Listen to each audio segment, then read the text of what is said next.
ఆ జర్నీని ఇంకొక దర్శకులు జ్యోతికృష్ణ గారు కంటిన్యూ చేశారు. ఇప్పుడు అయిన తర్వాత నేను ఈ సినిమాలో ఉన్నప్పుడు పూర్తిగా ఘాటీలా ఉన్నానన్నమాట. బేసికల్గా ఎంత ఫోకస్డ్గా ఉన్నానంటే అంత ఫోకస్డ్గా ఉన్నాను. ఓకే, నేను గమ్యం నుంచి ఘాటీ దాకా ప్రతి సినిమాని ప్రతి రోజుని you believe it or not మనం చాలాసార్లు మాట్లాడుకున్నాం. ఆ రోజే నేను అంత చాలా ఫోకస్డ్గా ఉంటాను యాక్చువల్గా. Right now I'm completely excited about ఘాటీ. September 5వ తారీఖు మీరు దాన్ని చూడబోతున్నారు. నేను నిన్న నైట్ ఈరోజు మార్నింగ్ చెన్నై నుంచి వచ్చాను. నిన్న నైట్ తమిళ్ ఫుల్ కాపీ చూసామన్నమాట. దెన్ అగైన్ సార్ రాగానే సారీ చెప్పాను, సార్ తమిళ్లో ఆయనే డబ్ చెప్పారు, తెలుగులో ఏం డబ్ చెప్పారు. So I told I'm just enjoying that actually. And ఒక కథ నేను చెప్పాను కదా, పేలటానికి సిద్ధంగా ఉన్న కథని, అది ఆ అగ్నిపర్వతం రెడీగా ఉంది, ఇప్పుడు తీసుకొచ్చాం, దాన్ని ఆడియన్స్కి ఇవ్వబోతున్నాను.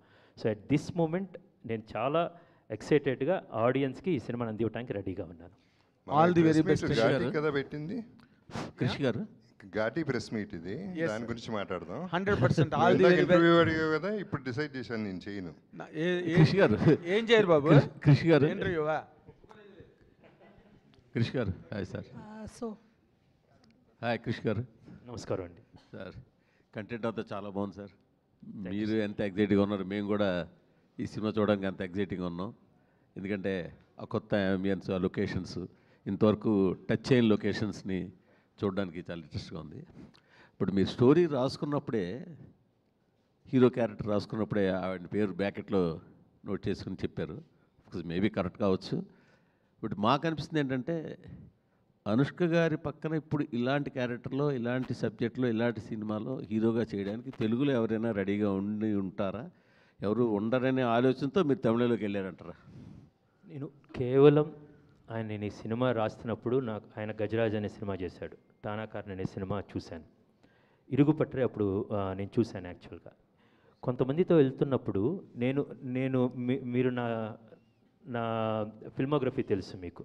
వేదం సినిమాలో అనేకమైన మంది ఆ క్యారెక్టర్, నాగయ్య గారి క్యారెక్టర్, రాములు అనే క్యారెక్టర్ ఎంత ఇంపార్టెంటో మీ అందరికీ తెలుసు యాక్చువల్గా.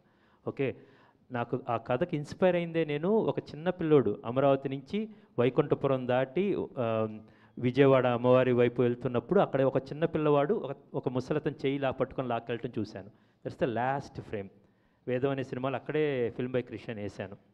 ఆయన క్యారెక్టర్ కోసం నేను ఆగాను, వెయిట్ చేశాను. సో ఐ వాంట్, అది నేను రాస్తున్నప్పుడు